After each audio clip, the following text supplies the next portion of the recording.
రాజాప్ సిద్ధు ఇతనికి పవన్ కళ్యాణ్ గారు ₹1,00,000 సహాయం అందించారనమాట. అసలు ఎవరు ఈ రాజాప్ సిద్ధు? ఎందుకు పవన్ కళ్యాణ్ గారు పిలిపించి మరి అతనికి ₹1,00,000 ఆర్థిక సహాయం అందించారంటే, మరి అతను తయారు చేసింది మామూలు అద్భుతం కాదు. అందరూ కూడా మెచ్చుకునే విధంగా పవన్ కళ్యాణ్ గారే సర్ప్రైజ్ అయ్యే విధమైన ఒక ఇదైతే తీసుకొచ్చాడనమాట.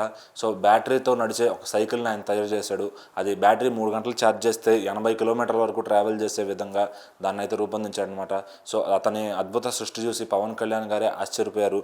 మరి అక్కడ ఏదైతే ఆయన పార్టీ ఆఫీస్ ఉంటుందో మంగళగిరిలో, అక్కడికి పిలిపించి అతనితో మాట్లాడి అతని నైపుణ్యతను మెచ్చుకుని అతనికైతే ₹1,00,000 బహుమానం అందించారనమాట. ఇలాంటి టాలెంట్స్ని ఇంకా ఎంకరేజ్ చేయాలి. ఎందుకంటే యాజ్ ఏ సైన్స్ అండ్ వ్యవసాయ ఆయన మినిస్టర్గా ఉన్నారనమాట. దానికి ఏదైతే అన్ని చేయాలో వాళ్ళందరినీ ఎంకరేజ్ చేస్తానని కూడా ఆయన హామీ ఇచ్చారు. ఇతనిలో చూసిన ఆ టాలెంట్ని ఆయన గుర్తించి అతను పిలిపించి ₹1,00,000 అయితే అందించారనమాట.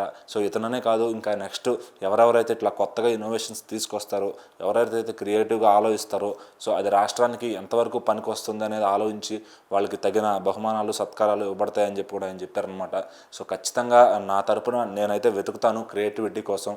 రాష్ట్రంలో ఎక్కడున్నా ఏ మూలన ఉన్నా కూడా తీసుకొచ్చి వాళ్ళని బయట పెడతాను, వాళ్ళని అభినందిస్తానని కూడా పవన్ కళ్యాణ్ గారు చెప్పడం జరిగింది. మరి ఇప్పుడు ఈ రాజాప్ సిద్ధు అనే వ్యక్తి తయారు చేసిన బ్యాటరీ సైకిల్ ఏదైతే ఉందో దాన్ని పవన్ కళ్యాణ్ గారు చూసి దాన్ని తొక్కి అతన్ని ఎక్కించుకుని తొక్కి మరీ చూశారు. మరి అతనికి ₹1,00,000 సత్కారం అందించారు. ఇట్లాంటి ప్రోత్సాహం ఉంటే ఖచ్చితంగా రాబోయే జనరేషన్స్ కానీ, పిల్లల్లో కానీ, ఇప్పుడు చదువుకునే వాళ్ళలో కానీ చాలా స్ఫూర్తి వస్తుందన్నమాట. దాంతో ఇంకాస్త క్రియేటివ్గా, ఇంకాస్త ఇన్నోవేటివ్గా ఏదో ఒకటి తయారు చేయడానికి వాళ్ళు చూస్తారు. మరి ప్రభుత్వం నుంచి ఇట్లాంటి సహకారం వస్తున్నప్పుడు ఖచ్చితంగా వాళ్ళ టాలెంట్ని బయటపెట్టడానికి ప్రతి ఒక్క స్కూలు, పాఠశాలలు అన్నీ కూడా ట్రై చేస్తాయి అనమాట. మరి నెక్స్ట్ ఇలా పవన్ కళ్యాణ్ గారు మెచ్చుకునే విధంగా ఇంకా ఎంతమంది చేస్తారు, ఇలా ఎంతమందికి ఇట్లా ప్రోత్సహిస్తూ వెళ్తారో చూద్దాం.